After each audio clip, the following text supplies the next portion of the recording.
नमस्कार, मैं पूनम शर्मा और आप देख रहे हैं TN News 24 आवाज जुर्म के खिलाफ। तो चलिए देखते हैं आज की खबर में क्या कुछ है खास।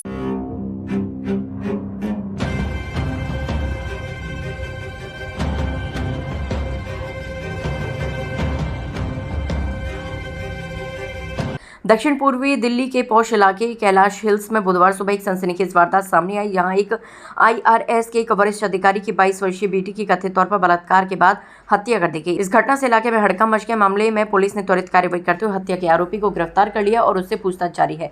आरोपी राहुल को आयकर कार्यालय में तैनात एक अधीक्षक की सिफारिश पर नौकरी दी गई थी। पुलिस के अनुसार वारदात के बाद वह फरार हो गया था और द्वारका इलाके के एक ओयो होटल में छिपकर रह रहा था। सूचना मिलने पर पुलिस ने कार्रवाई करते हुए आरोपी को उसी होटल से गिरफ्तार कर लिया है। IRS अधिकारी की बेटी की हत्या मामले में सामने आई सीसीटीवी फुटेज ने जांच की दिशा को और स्पष्ट कर दिया। फुटेज में वारदात के आरोपी की गतिविधियां कैमरे में कैद हुई हैं, जिसके आधार पर पुलिस ने कार्रवाई तेज करते हुए आरोपी को गिरफ्तार कर लिया है। प्रारंभिक जांच से पता चला है कि UPSC परीक्षा की तैयारी कर रही युवती का यौन उत्पीड़न किया गया और फिर मोबाइल फोन के चार्जर की केबल से गला घोंटकर उसकी हत्या कर दी गई। पुलिस के मुताबिक घर का पूर्व घरेलू सहायक राहुल मीणा 19 वर्षीय मुख्य संदिग्ध है। उसने घर में करीब 8 महीने तक काम किया, लेकिन दैनिक खरीद बिलों में हेराफेरी के आरोप में लगभग 1 महीने पहले उसे काम से निकाल दिया गया था। मीणा घर से पूरी तरह वाकिफ है, जिसमें घर का डिजाइन और परिवार के सदस्यों की दिनचर्या भी शामिल है। आरोप है कि उसे पता था कि पीड़ित के माता पिता कब टहलने या जिम जाते हैं। आरोपी सुबह करीब 6 बजे घर में घुसा, युवती पर हमला किया और उसका यौन उत्पीड़न किया। इस दौरान युवती को कथित तौर पर लाठी से पीटा गया, जिससे उसके चेहरे और सिर पर गंभीर चोट आई। मामला दर्ज कर लिया गया और फोरेंसिक टीम ने घटनास्थल से सबूत जुटा लिए हैं। जांचकर्ता आसपास के इलाकों में लगी CCTV कैमरों की फुटेज की जांच कर रहे हैं और उन लोगों से पूछताछ कर रहे हैं। आज सुबह करीबन 8:45 पर सूचना मिली कि अमर कॉलोनी में ये एक इंसिडेंट हुआ है। ये बच्ची के पेरेंट्स ने कॉल किया था। फिर हॉस्पिटल से भी इस बारे में जानकारी मिली कि अमर कॉलोनी के कैलाश हिल्स में एक IRS ऑफिसर रहते हैं।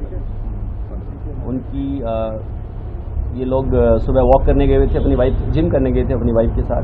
पीछे से कोई इनके घर में आता है और जब ये वापस 8 बजे आते हैं तब देखते हैं कि इनकी बच्ची जो है वो एक फ्लोर पे बेहोशी की हालत में इनको मिलती है। फिर ये उसको तुरंत स्कॉट हॉस्पिटल में लेके जाते हैं 40 NFC एरिया में, और वहाँ पे डॉक्टर इनको ब्रॉड डेड डिक्लेयर कर देते हैं बच्ची को। इस इंफॉर्मेशन के बाद पुलिस की टीम जो है अपना काम शुरू करती है। बहुत सारी टीम्स इसमें हमने लगाई थी। प्रारंभिक जानकारी के बाद जो डाउट है वो जो इनका एक नौकर था राहुल मीणा, जिसको करीबन 1.5 महीना पहले इन्होंने किसी वजह से निकाला था, उसके ऊपर जाता है, जिसके बाद में हमें CCTV फुटेजेस भी मिलते हैं। और साथ ही बहुत सारे आई विटनेसेस से पता चलता है कि वो सुबह इस घर में आया था। करीबन 6:30 के आसपास वो कॉलोनी में आता है। 6:39 के आसपास वो घर के अंदर प्रवेश करता है और करीबन 7:20 पे वो घर से निकल जाता है। इस दौरान ये घटना उसने की है। उसके बाद बहुत सारी टीम्स आगे की जानकारी के हिसाब से काम करती है और इसमें हमने करीबन 15 से ज़्यादा टीम्स अलग अलग एरियाज में भेजी थी, खास करके राजस्थान में जहाँ का ये रहने वाला था, राजगढ़ तहसील अलवर में, जयपुर, दौसा, और इसके अलावा बहुत सारी टीम्स और इलाकों में, खास करके दिल्ली के अलग इलाकों में जहाँ पे इसकी रहने की संभावना थी। करीबन शाम को इसको हमने द्वारका के एक ओयो होटल से इसको हमने अरेस्ट कर लिया है और इससे आगे की पूछताछ अभी की जा रही है। इस घटना में जो हमें बहुत ही अच्छे एविडेंस हमारे पास है, जिसके बेसिस पे हम एक बहुत ही स्ट्रॉन्ग केस जो है कोर्ट में सबमिट करेंगे ताकि इसको कड़ी से कड़ी सज़ा मिले। सर, क्यों इसने जो है इस पूरी घटना को अंजाम दिया, और सेक्सुअल असॉल्ट की भी बात आ रही है, उसमें कितनी सच्चाई है? और जब ये आ रहा है तो इसने वाइट पैंट पहनी हुई थी और घर से एग्जिट करते हुए इसकी ब्लैक पैंट पहनी हुई थी। इस सर्वेंट को इन्होंने करीबन 1 साल पहले रखा था अपने ही ऑफिस में। एक जो इनका जूनियर है उसके रेफरेंस से इनको एक नौकर की ज़रूरत, एक सर्वेंट की ज़रूरत थी, तो जैसे एक रेफरेंस से रखा जाता है इस तरीके से उन्होंने रखा था उसको 1.5 महीने पहले। इसलिए उसी रेफरेंस को बोला गया था कि आप इसको हटा दीजिए, क्योंकि इसकी बहुत सारी पैसा उधार मांगने की शिकायतें आई हैं। मुझे जानकारी में पता लगा कि ये ऑनलाइन गेम्स खेलता था और बहुत सारे जो आसपास के सर्वेंट्स हैं या जो घरों में काम करने वाला स्टाफ है उन लोगों से ये उधार लेता था और फिर पैसे वापस नहीं करता था। तो इस बात की जब जानकारी हमारे जो आज के केस में जो हमारे कंप्लेनेंट हैं IRS ऑफिसर उनको पता चली, तो उन्होंने अपने स्टाफ को बोला कि यार ये लड़का ठीक नहीं है, इसको निकाल देना चाहिए। तो इसको करीबन 1.5 महीना पहले निकाल दिया गया था। ये चला गया था, उसके बाद से दोबारा नहीं आया था। आज ही आया था।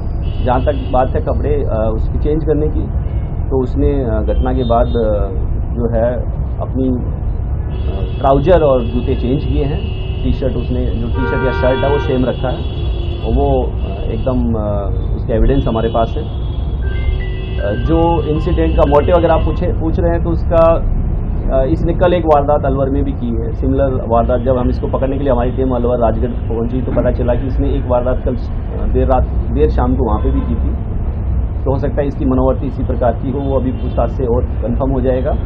साथ ही क्योंकि इसको लग रहा था कि इसको यहाँ से निकाला गया है तो एक ग्रज हो सकता है, बट वो सब जानकारियाँ कंफर्म होंगी एक बार इससे जब डिटेल में पूछताछ होगी, जो कि अभी नहीं हो पाई। अलवर का क्या इंसिडेंट है सर? जो अभी हमें वहाँ के ऑफिसर्स ने बताया कि इसने वहाँ पे भी एक अटेम्प्ट टू रेप या रेप का केस वहाँ एक रेप का केस इसमें रजिस्टर्ड हुआ है कल। सर इस तो केस में भी क्या सेक्सुअल असॉल्ट हुआ था सर, या कोई रेप का ऐसा है? यस, इसमें हमने रेप और मर्डर के धाराओं में साथ ही रॉबरी के धाराएं लगाई हैं और केस रजिस्टर किया है। सर क्या नॉकर से इसने बैग में रखे थे और उस बैग को लेकर के जा रहा था घर से, और सीक्वेंस क्या था कि क्योंकि उस वक्त लड़की जो है ऊपर पड़ रही थी? जैसा मैंने बताया कि इसने जो घर में एंट्री है करीबन 6:39 पे की है। जो प्रारंभिक जांच से पता चला है कि इसको इस बात की जानकारी थी कि घर में एंटर करने की जो की है वो कहाँ रखी जाती है, क्योंकि वो एक मेड के लिए एक्स्ट्रा की घर में रखी गई थी। मेड अभी जो है वो कुछ दिन के लिए छुट्टी पे गई थी, बट जो की है वो एक गुप्त जगह पे घर के बाहर रखी जाती थी, जिसके बारे में इसको जानकारी थी। तो इसने इस तरीके से एंट्री की है। बच्ची का जो रूम है वो घर के अंदर से स्टेयर्स के ऊपर जाके एक फ्लोर पे है। मोस्ट प्रोबेबली जो है ये ऊपर गया है और घटना का अंजाम दिया है, और उस घटना को अंजाम देने के बाद ये निकल गया है और फिर जो मेन बिल्डिंग है उससे इसने राइट टर्न लेके बाहर चला गया। सर ये जब